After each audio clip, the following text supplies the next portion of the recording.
Allah Resulü'nün sallallahu aleyhi ve sellemin valideynləri hansı hal üzərində dünyadan köçmüşlər?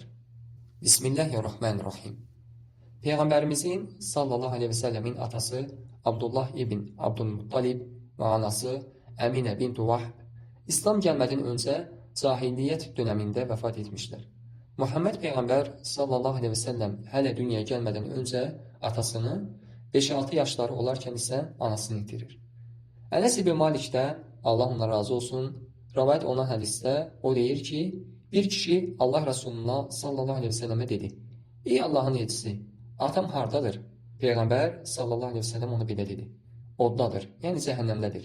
Kişi çevrilib çıxıb getdikdə Allah Resulullah sallallahu aleyhi ve sellem onu çağırdı və belə dedi: "Mənim də, sənin də atan cəhənnəmdədir." Və bu hədisi Müslim rivayet etmişdir. Həmçinin Əbu Hüreyrədən Allah ondan razı olsun, rivayet olunan digər hədisdə isə Allah Resulü sallallahu aleyhi ve sellem belə buyurmuşdur: "Rəbbimdən anam üçün bağışlanma diləmək üçün izin istədim. Lakin bunu mənə izin vermədi. Anamın qəbrini ziyarət etmək üçün izin istədim, mənə izin verdi." Və bu hədisdə də Müslim rivayet etmişdir. Allah Resulü'nün sallallahu aleyhi ve sellemin valideynləri küfr üzərində dünyadan köçdükləri üçün uca Allah ona valideynləri üçün bağışlanma diləməsine izin vermir. Çünki kafir olaraq ölən kəs üçün bağışlanma diləmək, ona rəhmət oxumaq olmaz.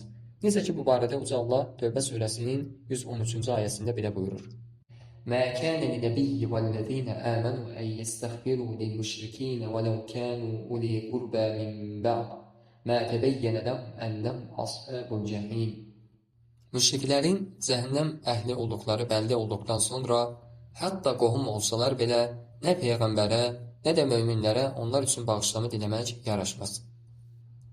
İmam Suyuti isə Allah ona rəhmət etsin, Peyğəmbərin sallallahu aleyhi ve sellemin valideynlərinin sonradan dirilib Peyğəmbərə iman gətirmələri və nizat tapmaları görüşündə olmuşdur. Lakin bu görüşü elm əhli inkar etmiş və bu barədə varid olan hədislərin uydurma yaxud çox zəif dərəcəsində olduğu hökmünü vermişlər. Və doğrusunu Allah bilir. Və sallallahu aleyhi və Muhammed.